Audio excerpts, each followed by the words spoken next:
and welcome to Lucifer. Tell me, what is it you truly desire? How about a great ending to a great show?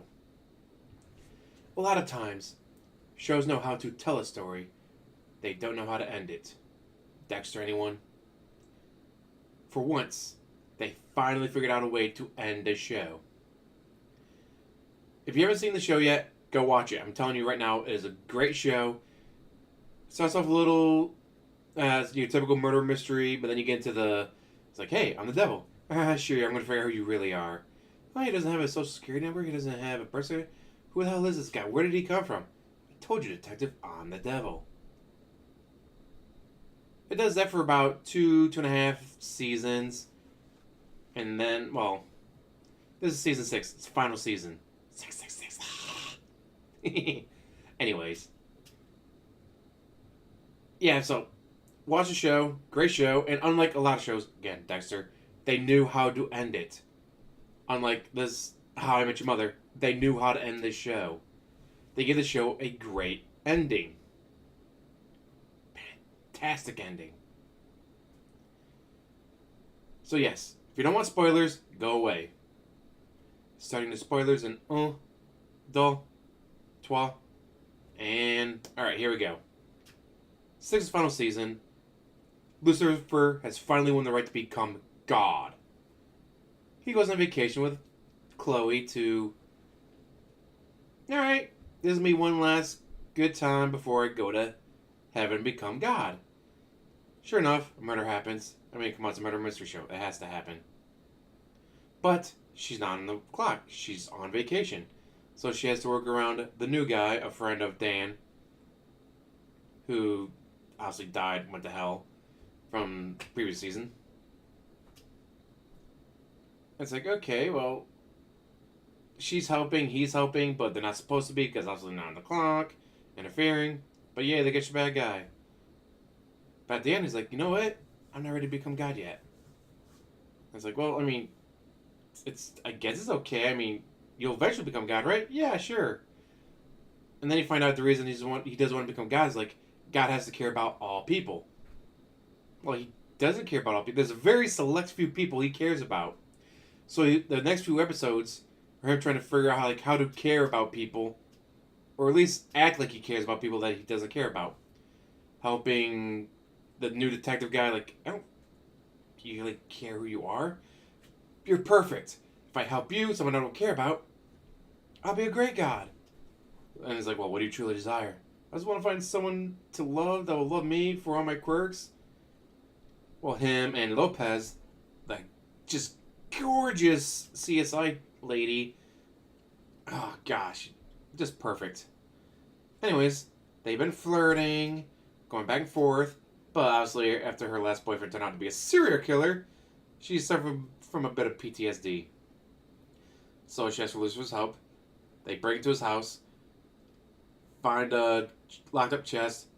He breaks it easily with his string. He's like, oh wow, the lock must have been broken. Yeah, broken lock. Open up and they find a bottle. It's like, oh, this is some really good shit. This is like $400 a pour bottle. Like, what is it doing in this trunk? With a note on saying, doing good so far. Guy used to be undercover. After being undercover on a snake for like 2 years, he took a year off. The year off was to go to rehab to recover from having to be undercover, doing drugs, doing some fucked up shit. You know what? He has some PTSD too. And yeah, an addiction issue. And then she's like, oh man, I can't believe I did that. I can't believe I broke into his house. I can't believe I violated his privacy like that.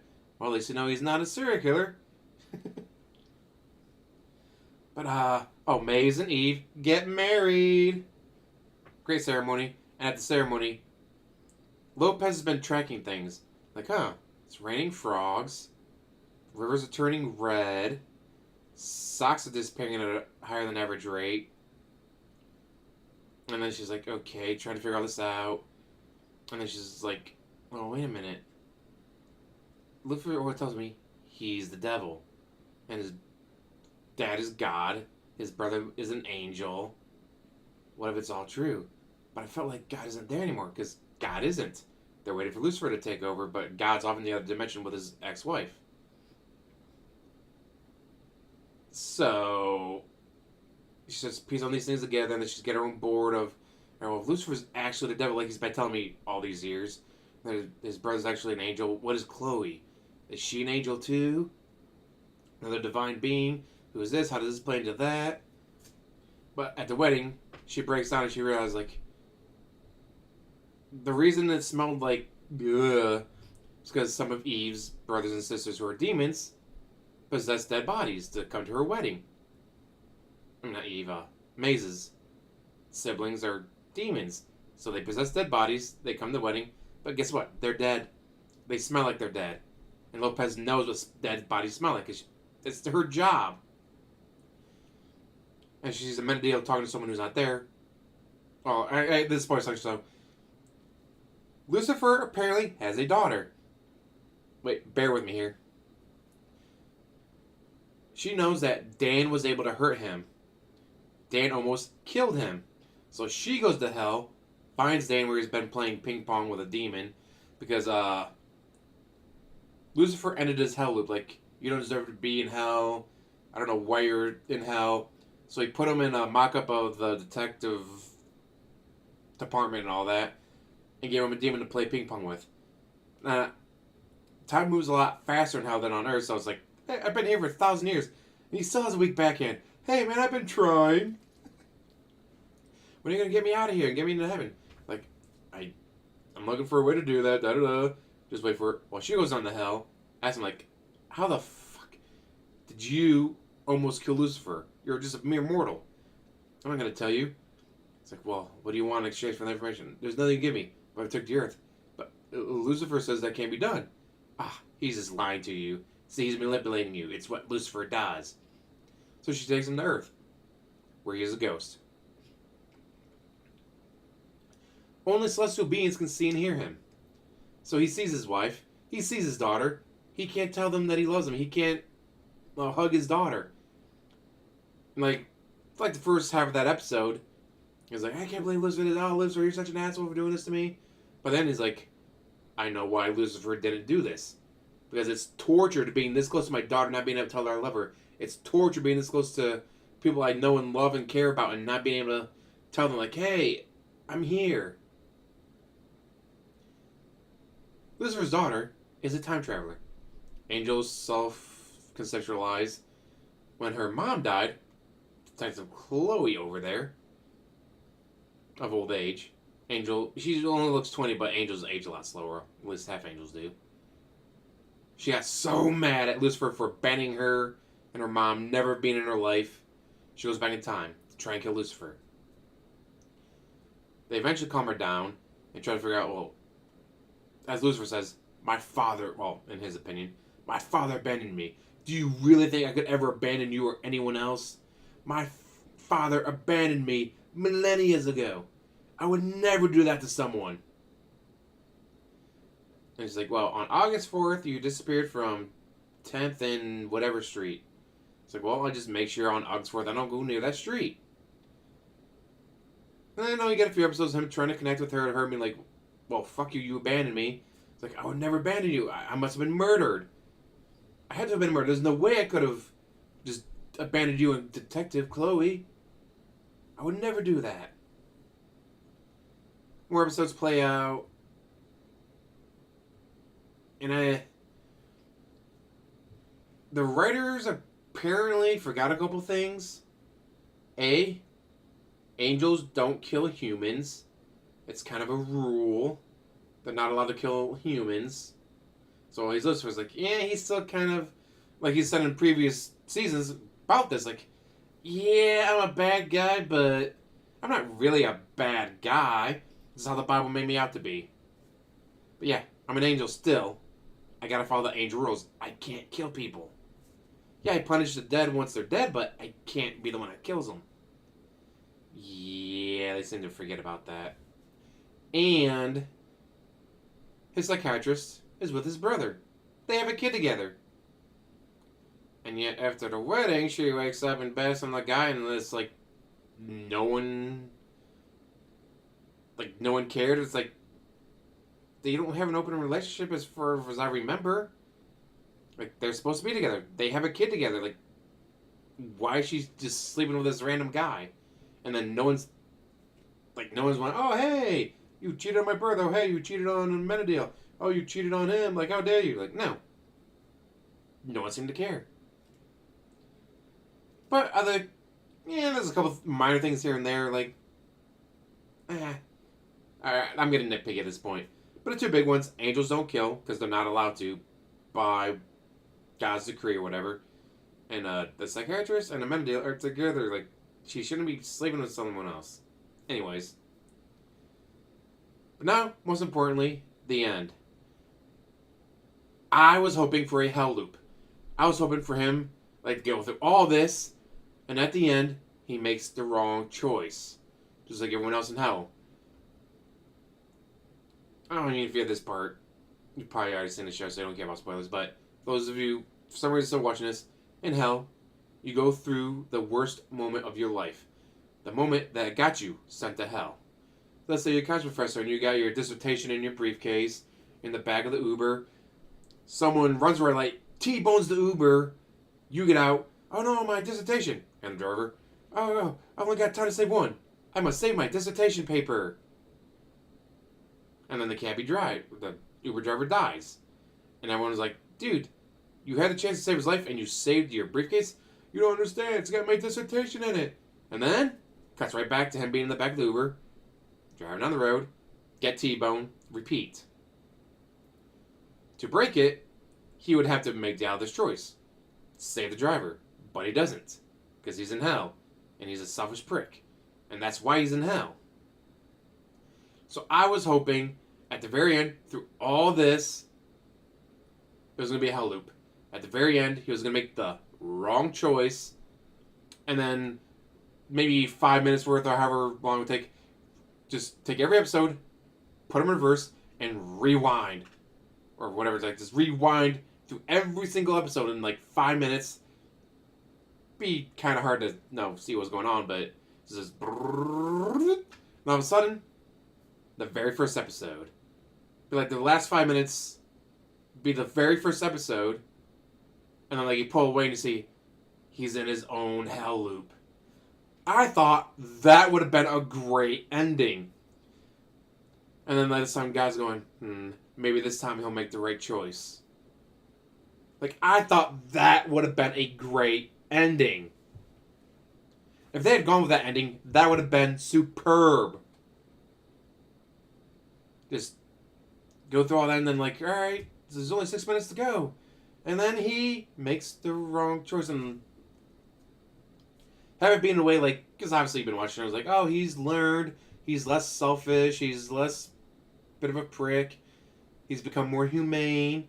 It's like, oh, he's going to make the right choice. And then he doesn't because of whatever reason, like, alright, again, like following the God's grave, angels and all the humans, ever been in a situation where he kills a human. Be like the guy attacked Chloe, stabs her, he's about to kill her, he stops the guy, and Chloe's like, don't do it, you know you can't do it. He almost murdered you. Snap the neck, and then go back to the very first 5 minutes of the show, play through that, and then pull away with the camera. The show got me like, maybe this time he'll make the right choice. Like, I thought that would have been fantastic. Instead, his daughter came back in time because he abandoned her and her mom her entire life. She never knew her father. Just technically like, oh, don't worry, he didn't abandon you. He just disappeared one day. Da da da. Then you find out he didn't disappear because he knew what day it was. He spent a day with his daughter. Spent a day with Chloe. And then, all right, I got a panic room. I'm gonna lock myself in the panic room for like the last 45 minutes of the day. It will not open again until midnight. Door opens. Like, yay, see, I told you I would never abandon you and my daughter. Gets a phone call. Hey, Rory, see, I told you I'd still be here. And then, like, handshaking, puts the phone down. What is it? That wasn't Rory. The guy who killed Dan was in prison after Lucifer whispered something to his ear, which caused him to, like, see his own hell loop in his head. But he was still alive. The guy escaped, had kidnapped Rory, was holding her hostage. And because he knew of who Lucifer really was, we figured that his daughter would probably be special. And she is. She's got the most badass wings you've ever seen. The razor sharp, blood red wings, and the feathers themselves are fucking weapons. Well, it's like, well, doesn't kill an angel, or even Lucifer. Captures her using trank darts. Like, one of these darts can take down a rhino. You've taken 3. Damn, you're a badass angel. As they're all chained up, using her as bait and the weapon. And guess where he's holding her?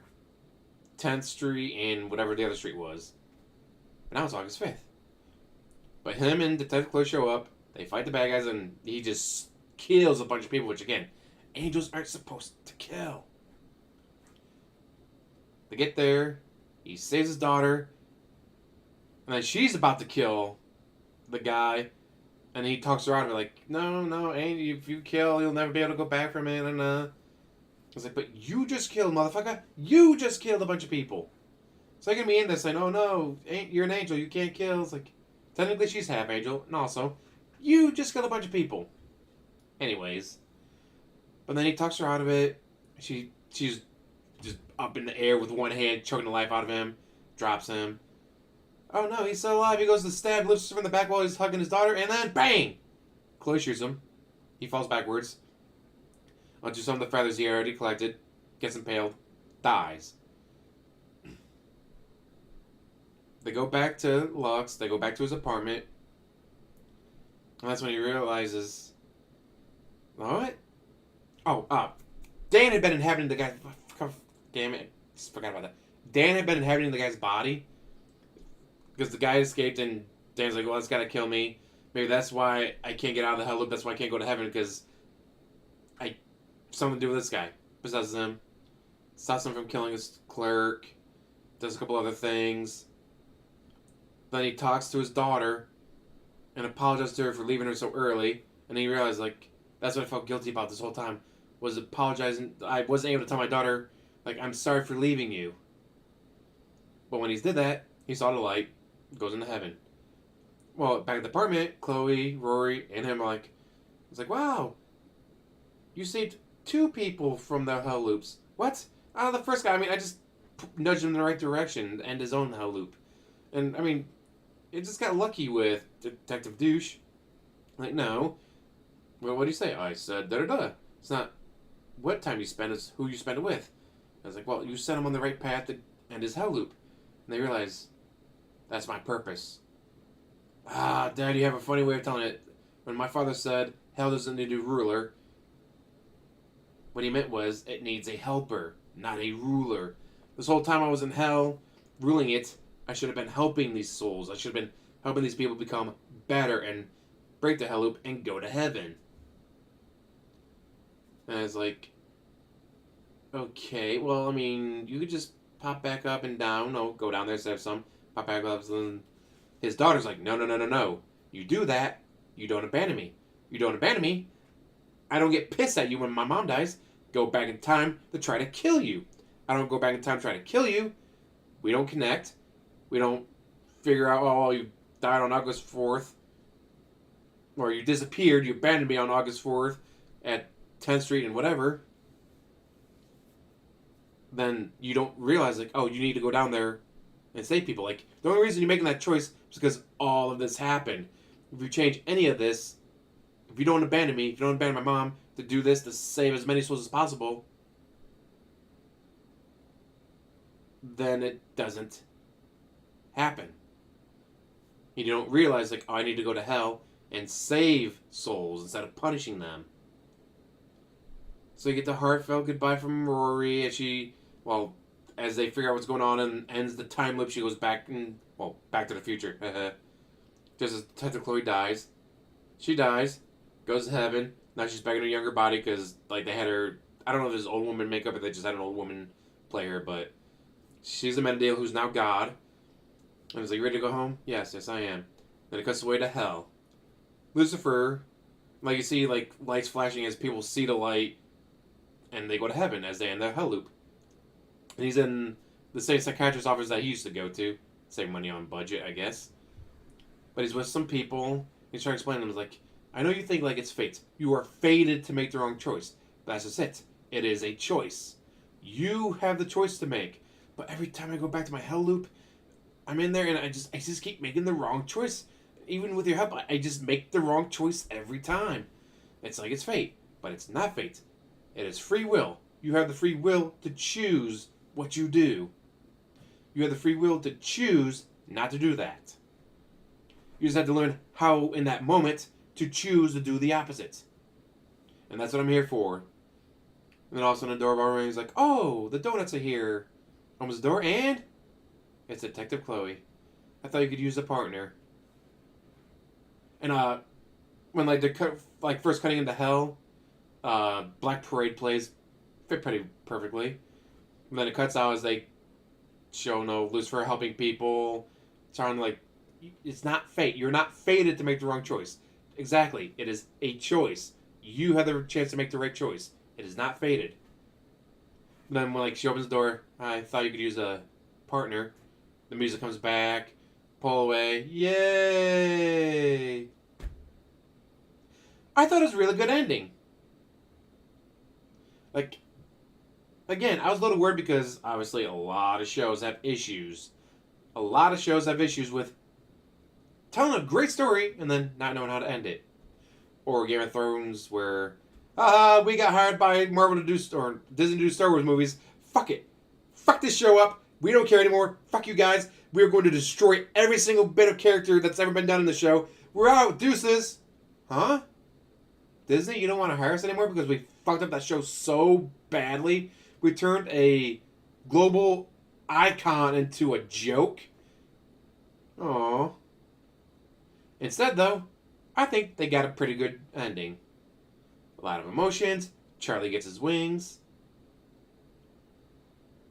You find out, obviously, no, because like why would he disappear? Why would he abandon? Like he said, he would never abandon his child or the mother of his child because that's what my father did to me. I would never abandon someone. And I just love when Lopez found out just how mad she was about it because she should be. It's like, guys, it's been years. And you never told me. Although in Lucifer, he says, like, I've told you from the very beginning, I'm the devil. Yeah, I just thought you were a method actor who was just really good at it. And you didn't tell me about the other stuff. You didn't tell me your brother was an actual angel. You didn't tell me you had wings. You didn't tell me you've been to heaven. You didn't tell me that your dad was literally God. No wonder he gave such good hugs. He's the one who invented them. Like that was a good line. I do like that. But as you find out the truth, like, wait a minute, Dan's a ghost? Yeah. Does he know I named a frog after him? Yeah, he knows. Wait a minute, Charlotte was a god or goddess? Yeah, only for a little bit of the time.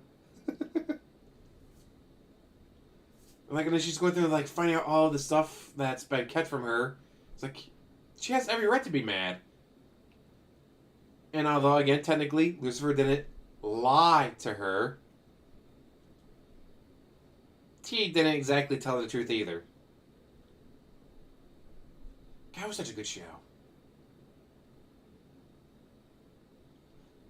Netflix, I think, finally did it right for once. Like a lot of shows, they just don't know how to end, but Netflix figured out how to end the show in a good way. Still not as great as my idea of being a hell loop, where he goes in to save his daughter, grabs the guy by the throat. How dare you try to kill my daughter, blah, blah, blah. My wife's hurt and she's bleeding. It's all because of you. And then the daughter's like, Dad, don't kill him. He deserves to suffer in prison. No, he deserves to suffer in hell. Snap the neck. And then, back to the very first episode. Still think that would have been a fantastic ending. But it was not meant to be. Que sera, sera. Whatever will be, will be. Anyways, I'm going to let you guys go. Holy shit, 24 minutes. I'm going to let you guys go. Thank you for watching. As always, like, subscribe, comment down below, and have one hell of a day. I see what I did there. Very punny.